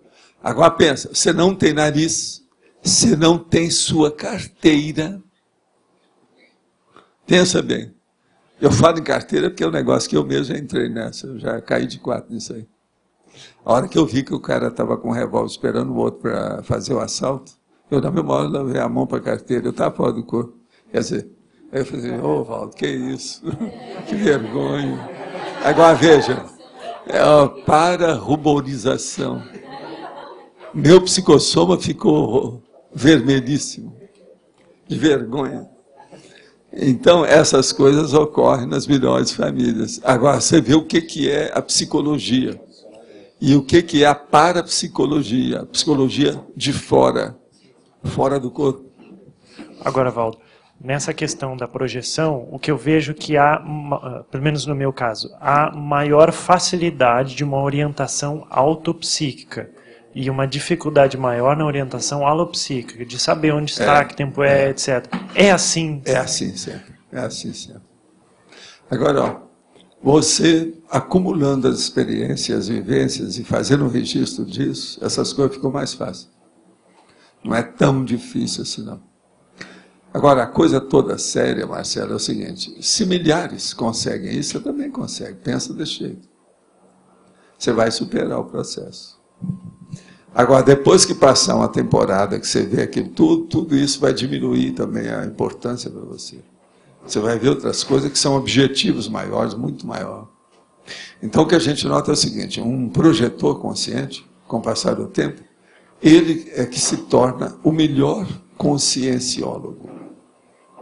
Porque ele vai entender todos os desideratos, os objetivos, as causas, os efeitos positivos de ter saído do corpo. O negócio é seríssimo. Porque tudo que nós estudamos aqui é consequência da projeciologia. E eu já quis mostrar o negócio desde o início de propósito. Eu não precisava. Eu poderia ter começado a falar já de conscienciologia geral para todo mundo, mas eu não mostraria o serviço lógico e racional, a tarefa que está aí em andamento, entende? De pesquisa. Obrigado. Agora, aqui uma pergunta. Poderia explicar melhor a questão da domesticação mútua com semi-possessão? Poderia exemplificar? O caso todo é o seguinte, por exemplo, uma pessoa, ela está aí com um problema. E problema é uma das coisas mais comuns que tem na vida de uma pessoa. Mas esse problema é estressante, já vem há algum tempo, e a pessoa está muito preocupada com aquilo. Agora, às vezes é o seguinte, ela tem um apartamento que ela quer vender, que está acontecendo muito ultimamente no Brasil. Um apartamento que quer vender há muito tempo, não tem jeito de vender, o negócio está encalacrado. Ela tem um negócio lá para receber, lá de uma instituição, e a instituição também, que tem relação com o governo, está demorando que o governo não abra aquele dinheiro. Ela está pedindo esmola no sábado, porque a situação está precária, está quase nessa situação. Então, ela começa a pensar naquilo, e aquilo começa a se agigantar dentro da cabeça dela. Aquele problema que ela está conseguindo comer bem, pode dormir bem, tudo, aquilo aumenta demais. Aí vem um assediador dentro daquele processo e começa a ampliar tudo aquilo que é o nó górdio, o busilis, o lugar de menor resistência dela, aquilo que a preocupa mais. Então ele dá um jeito, por exemplo, a pessoa liga a televisão, ele vai dar um jeito de aparecer só coisa negativa. Vai ver o jornal, vai abrir com uma notícia enorme só de coisa negativa. Vai encontrar com a pessoa, passar perto e ver que a outra está reclamando de alguma coisa. Então ele começa a canalizar a vida da pessoa só para a baratosfera do dia a dia.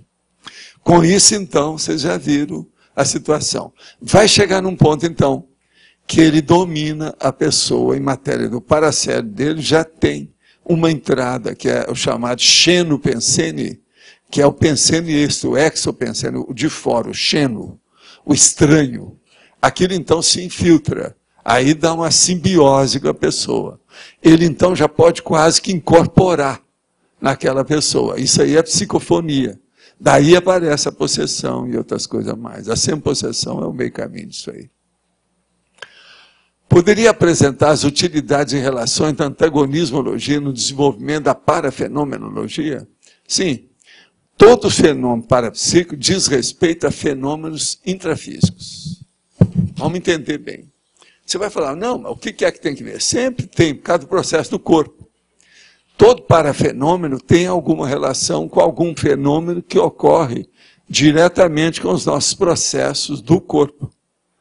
De modo, então, que importa demais o problema do antagonismo com a parafenomenologia, por quê? A parte extrafísica tem relação com a intrafísica. A parte intrafísica é subordinada à parte extrafísica. Então, o fenômeno de todo dia tem relação com o parafenômeno. E o parafenômeno tem relação com todos os sentidos do corpo humano. Por aí a pessoa vai ver como é que isso funciona. Outro aqui. Sou médico veterinário e gostaria de saber onde posso encontrar o artigo já referido de sua autoria sobre comportamento animal. Ixi, isso a gente tem que procurar nas minhas coisas antigas. Tem muita coisa sobre isso. Há muito tempo. Isso tem que ver lá nas minhas coisas lá. Isso tem na holoteca. Ah, isso tem que ver. Tem que olhar. É preciso de ver também na minha bibliografia. É falar com a Cristiane Ferrari para ver a terceira bibliografia. Essa do 7.000 fontes. Lá tem uma opção de coisa minha. É preciso de ver, procurar no computador subhumano ou psicologia animal, alguma coisa nesse sentido, que pode achar. E depois a pessoa falar aqui, ó, quem é que está querendo. Passa lá para ela, que ela vai saber quem é, porque assim ela entra em contato. O que o estudo da conscienciologia diagnostica sobre o fenômeno do sonambulismo? Estaria com sim projetado na iminência de uma projeção? Não. Sonambulismo é uma coisa complexa, difícil, com uma série de condições. Olha, o sonambulismo é tão complexo e difícil quanto é, por exemplo, a hipnose. Então, são estados alterados da consciência que precisa de ser estudado com mais critério, e cada caso é um caso, tem que ver com calma. Uma pessoa sonâmbula, ela tem reações díspares, difíceis, e que pode criar problema, acidente e até morte. É preciso ter muito cuidado com isso. Tem pessoa, por exemplo, se ela for abordada abruptamente, ela piora. Tem outros que você pode fazer o que quiser, que ela, às vezes, tem até dificuldade de sair do transe. Que aquilo fica numa espécie de transe, ela não sabe onde é que está. Agora, é necessário ver também o que é que ela tem que está ocasionando o sonambulismo, que aqui pode ser apenas um efeito ou um sintoma de uma condição de distúrbio muito mais grave que a pessoa tem. De modo que isso aí tem que estudar com calminha. É muita coisa que já se falou e já se escreveu sobre sonambulismo. O senhor poderia aprofundar na taxologia o número outro, antimaternidade? A antimaternidade, vocês sabem, hoje já tem muita gente favorável ao processo da antimaternidade. São aquelas mulheres que hoje dão mais valor para o processo da gestação consciencial, em vez de fazer a gestação humana. A gestação humana é um processo de bicho do umbilico, chakra e outras coisas mais, que é o subcérebro abdominal. Isso qualquer fêmea pode parir, se ela tiver com todos os aparelhos em dia. Agora, a gestação consciencial não é para qualquer pessoa, porque a pessoa tem que ter pelo menos um percentual de equilíbrio para poder falar a respeito da sua constituição integral, ou seja, da sua consciência completa, de uma maneira, uma abordagem, por exemplo, assim, mais panorâmica de si mesmo, que é o processo da conscienciologia. Agora, a antimaternidade são aquelas mulheres também que hoje combate esse processo excessivo da maternidade. É tanto que no Brasil, que na década de 50, 60, às vezes chegava a 6 filhos, hoje parece que a média está 1,6, parece, de filho, ou 1,8. Então houve um rebaixamento de mais de 200% para menos, em 40 anos praticamente. Isso mostra que a mulher está começando a dar valor para si mesma e deixar de ser apenas reprodutora. O homem sempre quis que a mulher permanecesse como fêmea reprodutora. E burra, né? Burralda, burrilda e burroide. Mas veja, hoje as mulheres, com o processo do feminismo e do feminismo, elas levantaram a bandeira de uma certa independência maior, que cria uma visão de abertismo consciencial muito mais ampla. Então isso é muito sério e pode ajudar demais essas pessoas. Agora, a antimaternidade, de modo geral, ninguém está combatendo propriamente dita a maternidade, não. É um posicionamento da mulher mais lúcida que não quer ficar mais dentro do processo da maternidade. Então, ela caminha mais para a consciência e deixa a parte animal de fêmea. Isso é que é a antimaternidade. Mas, por exemplo, se alguém quer, a pessoa tem o direito de ter quantos filhos ela quer, o problema é dela. Então, a antimaternidade é um posicionamento, no caso de educação, de política, de posicionamento mesmo, propriamente dito, dentro da sociedade humana, que é uma coisa avançada, bem mais avançada do que a média que está aí. Porque hoje a maternidade, vocês vejam o que é que não tem acontecido por aí afora. De vez em quando pega aquelas vedetes e artistas, e stars, e starlets, de uma hora para outra todo mundo começa a parir, que está na moda. E vem então, aí eles começam a exaltar nas revistas femininas. Uma mulher só é bem constituída e integral se pariu. Isso aí é muito comum, essas revistas todas estão falando isso aí. Então você só pode ser uma fêmea se deu à luz. Isso é bobagem, não é por aí. Agora veja, fazer a gestação consciencial é muito mais difícil. A maioria das mulheres é mais fácil, porque O problema é biológico. Vocês sabem, para fazer sexo não precisa de saber muito. Para parir é um processo dependendo do sexo. Então, é a coisa mais fácil. Não precisa de ter genialidade para dar à luz. Agora, para ter, entende? Agora, tem que ter dedicação, abnegação, a maternidade. É o que nós chamamos de a maternagem. Agora, veja, que tal você ter a maternagem, ó mulher, ter a maternagem para uma população muito maior, através das ideias de reeducação e melhoria. Isso melhora tudo. Então, a antimaternidade, em muitos setores da vida humana, ela ainda é considerada muito antipática. Mas é necessário que a gente comece a falar e a expor essa situação. Agora, hoje já tem muitos artigos sobre isso. E quando eles escrevem os artigos, eles falam assim, olha uma exceção, ainda é considerada exceção. Eles falam tudo nessa base. Olha, essa aí, ela navega contra a corrente. Não é isso? Ela vai no contrafluxo. Agora, veja, por que é que eles falam isso? Por causa da indústria. A indústria do Dia das Mães, do Dia da Criança, a indústria do brinquedo, a indústria dos livros infantis, a indústria da obstetrícia, a indústria da ginecologia. É uma loucura. Gente, vocês já viram as montanhas de fraldas? Como é que elas são? O que é que não se fala sobre fralda? Não, e a televisão todo dia tem. Eles nem usam mais a palavra fralda.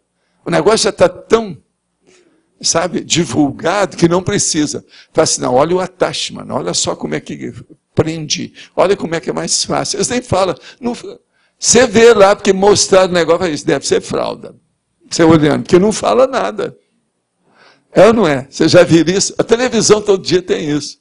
Então veja, é uma das publicidades, propagandas e promoções mais infiltradas na sociedade patológica que tem, é a da parturição, da maternagem e desses processos todos. De modo que a antimaternidade está dentro da linha da reeducação consciencial. É coisa muito séria. Agora, parece que ela achou tudo aqui para nós, né? Os dois jornais. Está aqui, ó, o artigo do homem. Esse artigo eu vou colocar no jornalismo marrom. Ele é terrível. Inventou uma opção de coisa aqui, o cara, para contra o Eduardo Said. E foi escrito na Folha de São Paulo. Negócio muito sério. Agora, tem o outro jornal que eu tenho que procurar aqui para ver onde é que está a resposta de todos os intelectuais que escreveram. Eu vou pôr os dois dentro da bibliografia que eu estou procurando. Vale a pena. Vocês estão vendo como é que é importante a gente guardar os jornais bonitinhos, as coleções que nós temos? Olha só, em meia hora ela foi lá, achou tudo. É impressionante aí o que é um acervo intelectual, bibliográfico. E isso é que nós chamamos o quê? Cosmograma. Isso é uma coisa séria. Mas olha, quem é que está aí com o microfone? Tem alguém mais aí? Como é que nós estamos? Quem é que está? Como diz a menininha Vitória, de 7 anos, eu falo demais, né? Então eu preciso de alguém aqui falar mais aí, que eu estou falando muito.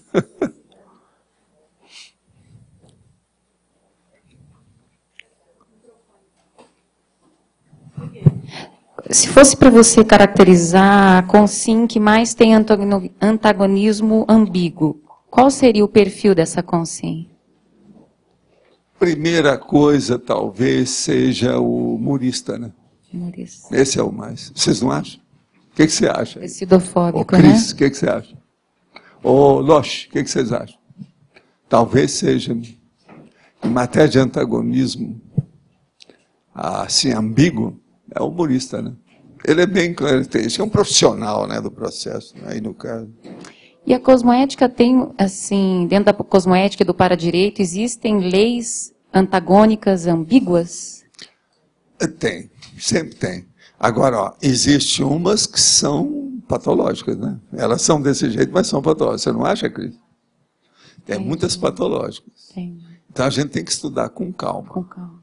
Por exemplo, existem leis ambíguas que, por exemplo, processo de aborto, esse problema da anencefalia, isso tudo está errado. Entendeu como é que é? Aborto é uma coisa que devia de ter liberdade para a mulher fazer o que ela entender. A religião não pode estar mandando nisso. Nós somos um Estado laico. Está tudo errado. A anencefalia é besteira, porque ali... Mas é que esse povo não entende que ninguém morre. Eles acham, então, e tem que seguir aquilo. E outra coisa, eles se sentem bem e faz um cartaz danado de santidade na hora que defende a pessoa. A vida, que é muito importante, o corpo, isso tudo é besteira. Eu sou favorável até a eutanásia em certos casos. Então eu sou favorável ao processo da anencefalia, deve dar um jeito antes. A eutanásia em certos casos, o aborto em certos casos, sempre fui, desde menino. Sempre fui favorável a isso. Agora depois fui estudar odontologia, medicina, e essas coisas todas, com consultório, atendendo tudo quanto é tipo de pessoa. Isso é muito mais do que eu pensava. Agora, eu já era pequeno e já pensava desse jeito. Então, o problema do direito consciencial, ele ainda é muito tacanho, ele é muito ainda superficial. É muita gente que mete o bedelho aonde não devia. Entende como é que é? Entendi. Falta muita, no caso aí, racionalidade, ponderação, lógica. Isso falta aí para você.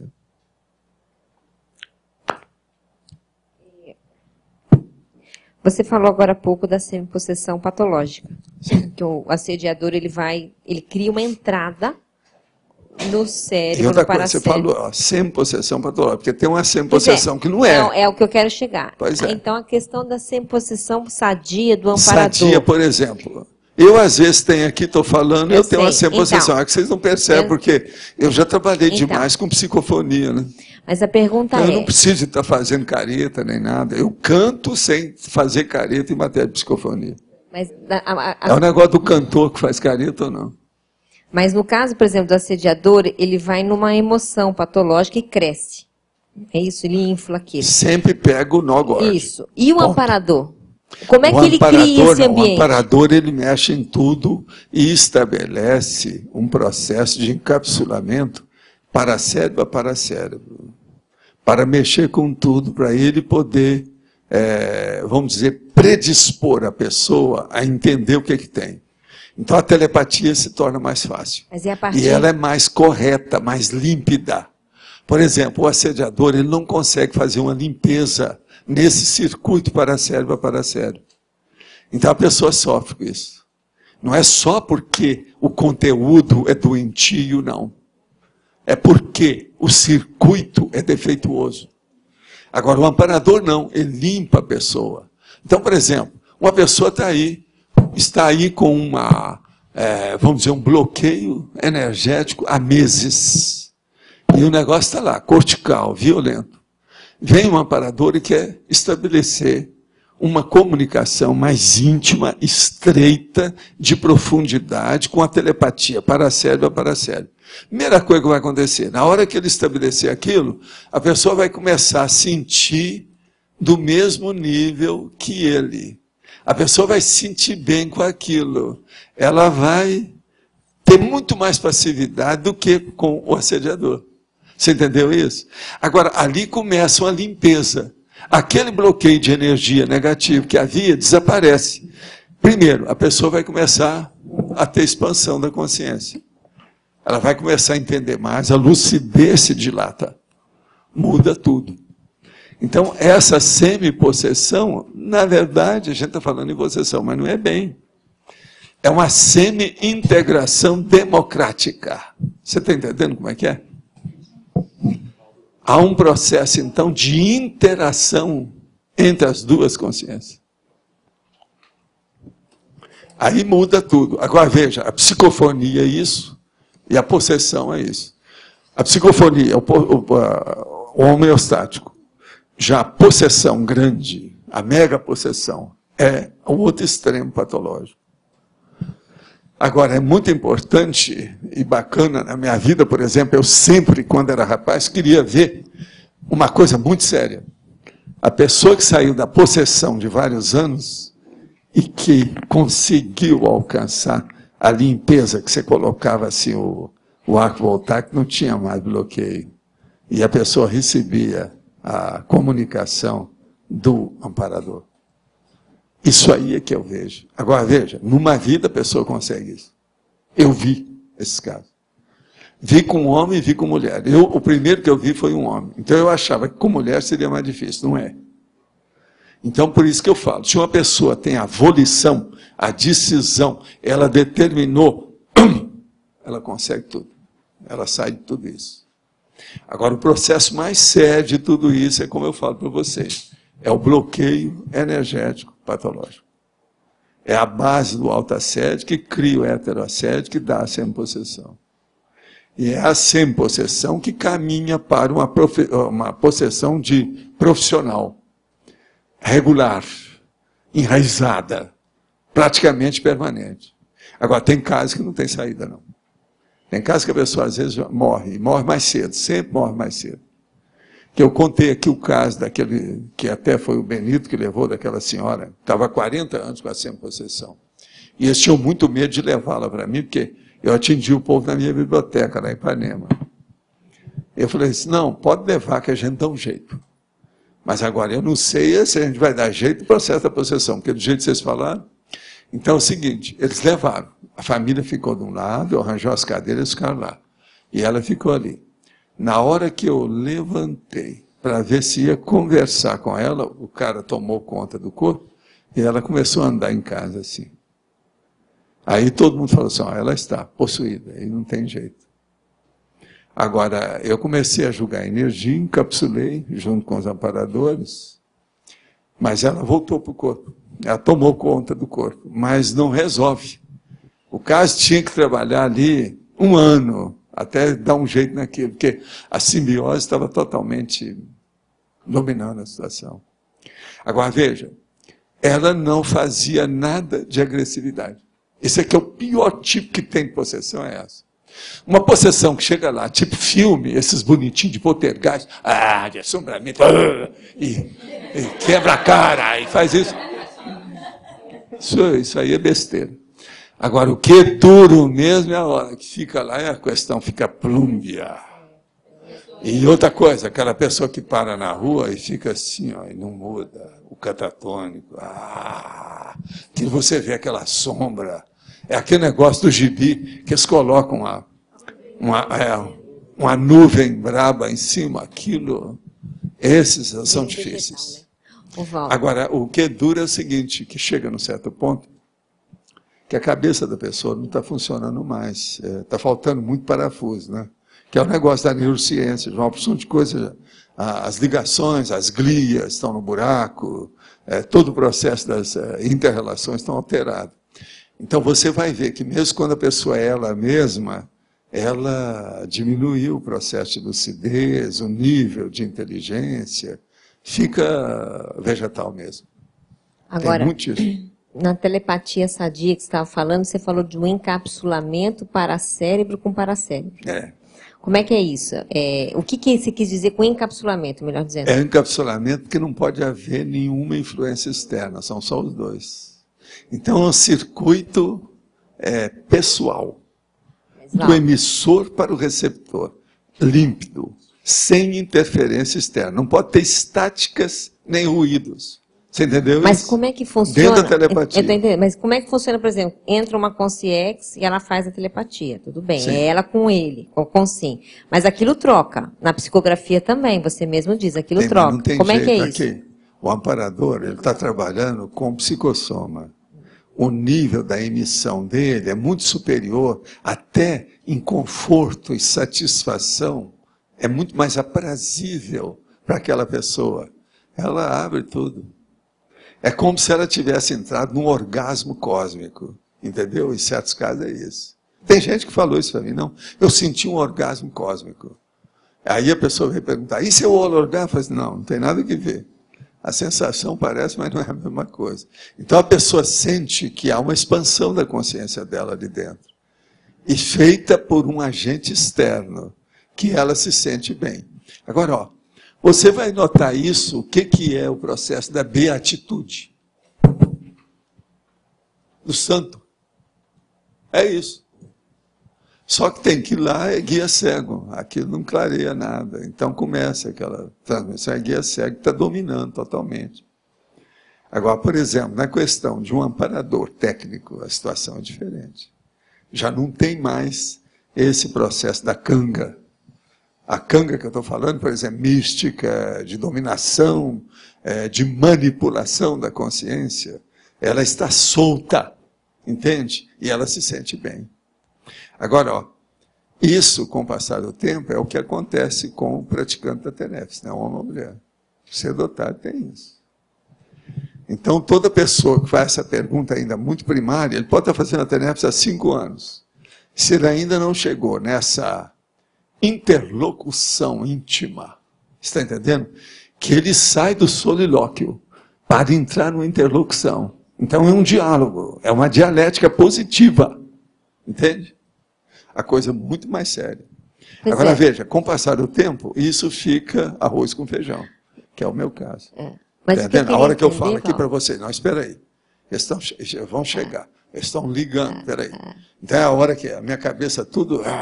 Eu queria entender justamente essa parafisiologia, o processo acontece. Não, por exemplo, o processo da energia, ó, eu estou aqui, estou limpo, então sou eu. Ó, agora eu mexo na energia, essa energia é minha, ó. Agora, ó, essa é minha, não, é minha. Agora, quer ver a deles? Espera aí. Agora. A deles vem, minha filha, é um negócio, a cascata, as cataratas todas vêm em cima de mim. O negócio é enorme, aquilo vai descendo, eu vejo as camadas, o processo todo. Comigo não, eu estabeleço alguns lençóis, o deles não, o deles é catarata. Entendendo? Agora veja, vai chegar um ponto que você pode fazer isso qualquer hora, com febre, resfriado. Você está entendendo? Que você acabou de acordar, você é capaz. Na hora que você vai dormir, você faz isso. Com maiô, nadando na piscina, você faz isso. Debaixo d'água, você faz isso.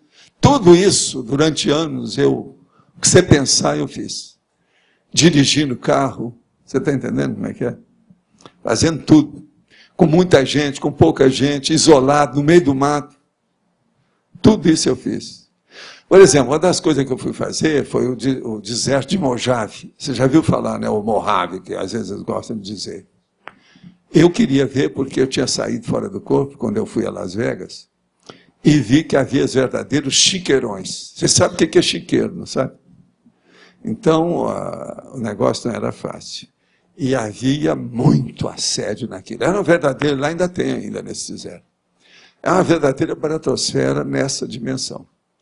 Agora, então, eu queria ir lá para me ver como é que eu funcionava no deserto. Então, fui no deserto, com o carro, gente, aquela coisa toda, mas fiquei no lugar para ver como é que funcionava. Não adianta nada, esse negócio de ter árvore, não ter árvore, ter água, não ter água, ter montanha, não ter montanha, ter isso tudo é secundário. O processo é o holopensene, mas eu queria ver. Então, por exemplo, no Hoover Dam, que é lá nessa área também, que é a primeira grande usina, né, com água que foi feita há muito tempo, que era a maior do mundo, lá tem a água, um monte d'água que você vê, e pedra e terra. Você olha assim, ó, quilômetros, você não vê um vegetal. Agora, às vezes você vai andando no lugar, então começa a vir aqueles negócios de vegetal seco rodando assim. E tudo esparso. Isso é a área de lá. Então, eu quis saber, perto do Hoover Dam, como é que era. Um calor que é uma loucura o ano inteiro ali dentro. Você está entendendo como é que é? Eu entrei lá, saí, tudo para ver se funcionava a minha energia. Igualzinho, por exemplo, na gaiola Faraday. Eu entrei para ver como é que funcionava, o que é que tinha, para fazer projeção, para ver isso tudo para ver isso aqui. Agora, chega num nível desse, você tem dezenas de anos de experiência disso. Entendeu como é que é? Você já tem tudo que você pensar, já aconteceu. Você está entendendo? Tudo que você pensar. Todos os precedentes, todos os exemplos que você pensar, já aconteceram. Então, você domina o processo, não interessa mais nada, não interessa estar demonstrando, não interessa fazer isso ou aquilo. Aquilo você já colocou no arquivo. Vamos passar para outra pesquisa. O nível é outro, não é mais esse. Entendeu? Então, por isso que a gente começa a entender essa coisa toda. Porque o meu processo, o Tal Mal sempre falava isso para mim. Pense como consciência. Esqueça que você é consciente. Nesse nível de parapsiquismo é preciso ser assim. Entende? Agora, eu sei, tudo isso é difícil. A gente falar é fácil, mas agora, vivenciar o processo tem que repetir muito e insistir. Né? Hoje, normalmente, eu iria ter tertúlia, mas estou mapeado. Mapeado quer dizer, você sabe o mapa, que negócio coloca no cara para ver o problema dele 24 horas, né? O dele parece que você está, olha, me disseram que seu mapa está no braço, você está ótimo. Tem lugar muito pior em que eles colocam. Já pensou se for tertúlia com mapa? O Eduardo vai me dizer, olha aí, os altos e baixos do seu mapeamento na hora da tertúlia. E ele está falando, ó, Arlindo. Agora o dele está no braço, né? Tá. O professor comentou há pouco da pessoa com processos trancados e citou a venda difícil de um apartamento como exemplo. Como verificar os bloqueios, provavelmente energéticos, da venda de um imóvel, uma casa, por exemplo? Poderia comentar mais um pouco? Olha, tem um monte de gente que manda pedido para mim, devido ao processo, que a vida está difícil, e às vezes um dos motivos é justamente um imóvel que não vende há muito tempo. Agora, já houve aqueles casos que havia lá 10, 15 anos que eles estavam tentando vender. Então pediram para a TENEPS. Não sei por que carga d'água, daí a 2 dias venderam. Então o cara chegou aí e falou assim, ó, eu estou com dinheiro aqui que eu recebi, quanto que eu tenho que dar para você? Eu falei assim, eu não sou corretor, não tem nada a ver com ele. Você dá um jeito, te vire, e ó, bom proveito, vê o que você faz. Agora, teve vários casos desses na minha vida. No movimento espírita tinha disso. Já havia essas coisas. Esse negócio de imóvel é uma coisa muito séria. Agora, o problema todo é que tem imóveis, você sabe, que tem a certidão vintenária alterado, certas coisas que o outro empomba lá que cria problema. Então, isso tudo a gente tem que ver. Poderia comentar sobre o antagonismo e a divergência que, por falta de higiene consciencial, acaba por gerar mágoas e ressentimento, muitas vezes por bagatelas, e do porquê que isso é tão comum no círculo familiar? Olha, no círculo familiar é assim porque a pessoa acha que dentro de casa ela pode ser a tal. Ela pode falar tudo que ela pensa, tudo que ela quer, quem manda é ela, porque ela é uma cérbera, ela é uma tirana, um tirano, ela é um algoz, é um ditador dentro de casa. Então, isso tudo existe e a casa, geralmente, é onde a gente lava a roupa suja. E essa roupa suja, às vezes, ela é fedorenta, sai estilhaço, sai pedaço, suja muita coisa. Agora, o problema todo é o seguinte, em qualquer posição que a pessoa esteja, ela tem que estar defendendo a sua educação e a civilidade. Se ela não é educada e civilizada nem na sua casa, como é que ela vai ser com os outros? Se ela não consegue ter um equilíbrio com as pessoas mais chegadas da árvore consanguínea dela, como é que ela vai ter com a humanidade, com a sociedade, com o resto do povo? De modo que a vida íntima dentro de casa também é muito séria. Agora, rusga, casal tem que ter rusga. Se não tem, tem alguma coisa errada. Por quê? Ninguém é igual e para a gente acertar as posições, é preciso de haver uma confabulação, um processo de estudo, refutação, tem que haver discussão do assunto. Então, casal que não discute é porque um está mandando o outro, está errado. Isso aí na minha terra o nome é ditadura. Poderia explicar quais posturas tomar para sair da semi-possessão e como evitar essa situação? A primeira coisa é o seguinte, você regrar o que você pensa. Dá um jeito de fazer a higiene consciencial. Outra coisa muito boa é cortar tudo que diz respeito ao aspecto negativo que está criando essa semi-possessão. Qual foi o fator desencadeante? Quase sempre tem um assunto nevrálgico mais sério que precisa de ser descartado ou pelo menos minimizado. E, por fim, é a pessoa fazer, por exemplo, o estado vibracional junto com um laboratório e trabalhar no sentido do parapsiquismo a fim dela melhorar. Tem um monte de gente que já veio aqui. Esse ano mesmo nós atendemos aí, inclusive eu lembro assim, ó, de cara aqui de 3 mulheres. Uma solteira e 2 separadas. Que elas estavam tendo semi-possessão bem violenta. Eu mesmo, enquanto elas estiveram aqui no vilarejo, eu tive que atender. Agora, o que se passa? Todas melhoraram. Agora, uma coisa muito interessante é o seguinte, às vezes, a mais difícil não é aquela que está aparentemente com tanta coisa, não. Às vezes é aquela suave, que às vezes é solteira, que não tem muita coisa, mas ela é carente. A carência, então, de uma mulher, por exemplo, ela pode dar mais uma semi-possessão do que outra, que já tem mais experiência na vida, etc. A carência afetiva sexual, às vezes, é um dos caminhos mais sérios. Devido o quê? Devido ao problema da evocação com fantasias sexuais. Então, isso é um processo difícil. Desde que eu atendi esse ano, havia casos desse aí mais sério. Agora, só que eu me lembro aqui, como eu estou falando, eu lembro de 3 casos, 3 senhoras, 3 mulheres. Sabe? Agora, gente, eu quero dizer que eu atendi aqui 18 perguntas. E hoje nós temos 12 verbetes. Não tem mais nada sobre antagonismo, tá certo?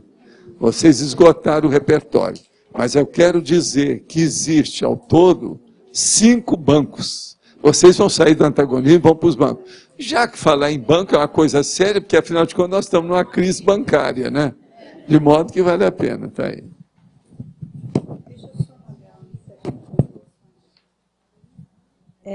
Pontuações da tertúlia, então. Votos online, 23. Perguntas via internet respondidas, 18. Assinaturas no livro de presença, 61. Os recados em seguida serão Thaís, Ana Luísa e Mabel. Então vamos lá. Antimodelo, Banco da Salvação, Banco de Esperma, Banco de Leite Humano, Banco de Óleos, Banco de Ossos, Consciência Conscienciológica, Estatística Motivadora, Interesse Transempresarial, Presumibilidade, Princípio Coloquial, Técnica da Cesta.